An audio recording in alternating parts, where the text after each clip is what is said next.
What's going on, everybody? Welcome to a Friday edition of Mile High Hockey. He's Drew Spivak. I'm Will Peterson with you as always. And it should be a fun weekend for the Colorado Avalanche as they make a trip up to Canada, face the Oilers, face the Canucks. We were with you on Tuesday when they played the Lightning that night as well. So plenty to get into on the show here today. Drew, got to start with this. Feels like it's been forever since the Avalanche have played.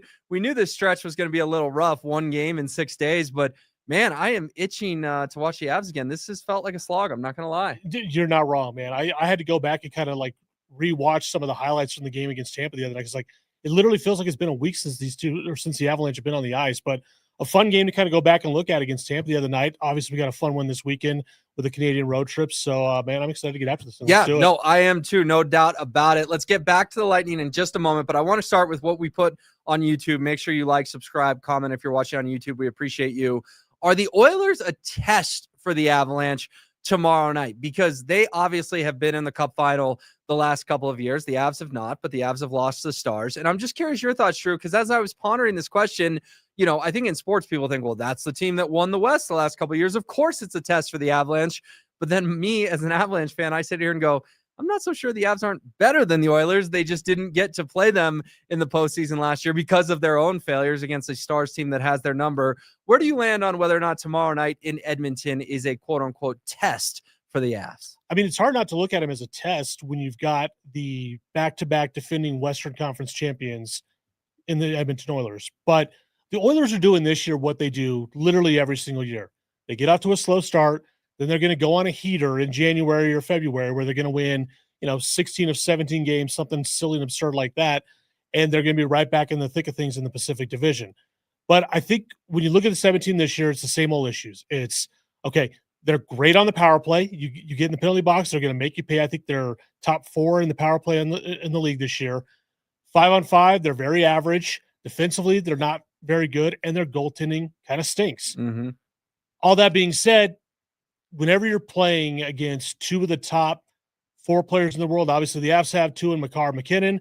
The Oilers have 2, obviously, in McDavid and Draisaitl. Whenever you're playing guys like that, this is always a test because I do think at the end of the day, the Oilers are going to be there in the Pacific Division by the time we get to February, March, April, and this always could be a Western Conference final preview. In fact, if these 2 teams met right now, they'd be meeting in the first round.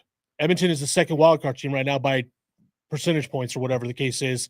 So this is a test. It's always fun when these 2 teams get together because they play kind of a similar style of hockey. Obviously, the Avalanche, I think, are better. Obviously, they're way better defensively. They're better in goal.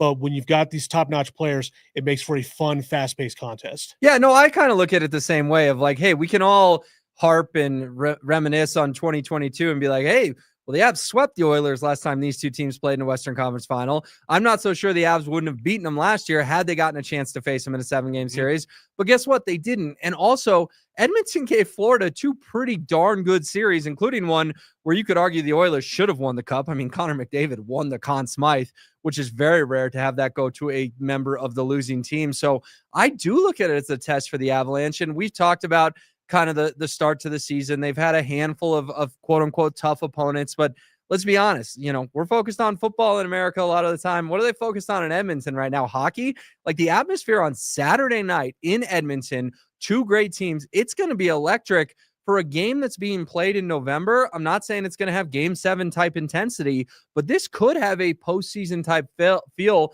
for the Avs. And I'm excited for them to get into a game like this because I think it's easy, especially when you're a good team early in the season, to feel like you're just going through the motions.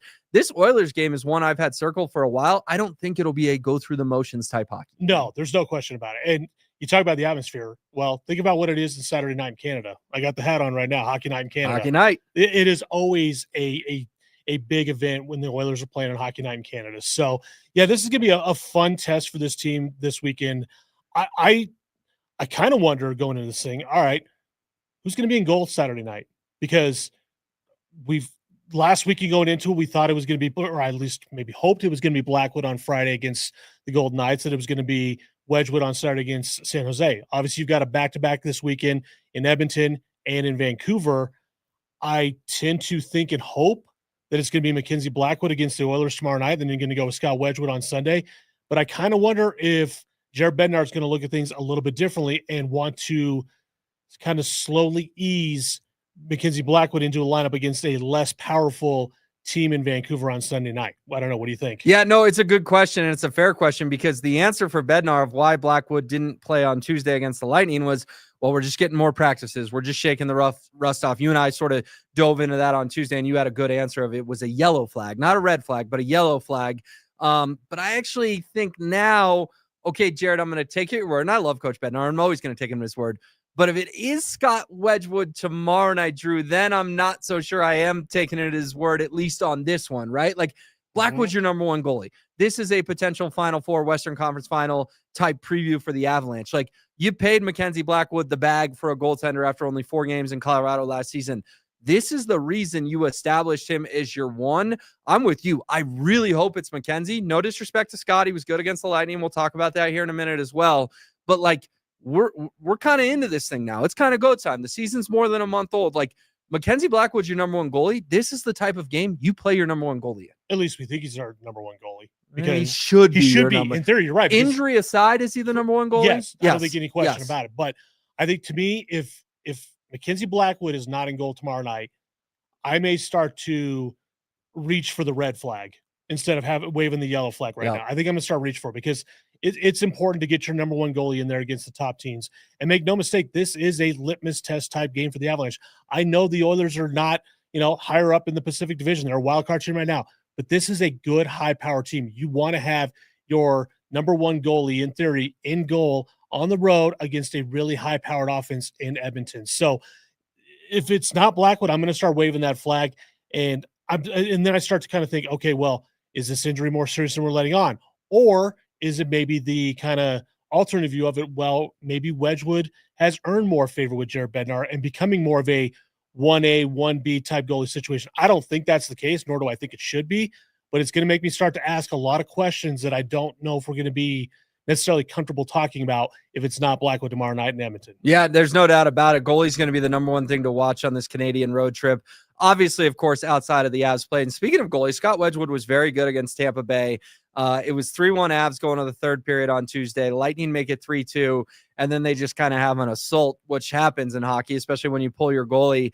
And Cale Makar took a puck off the hand, the wrist. He was in some pain, but the Avalanche kept the puck out of the net. You and I harped on it. Please get the 2 points, because they're the only 2 points available to you basically the entire week. The Avs did it.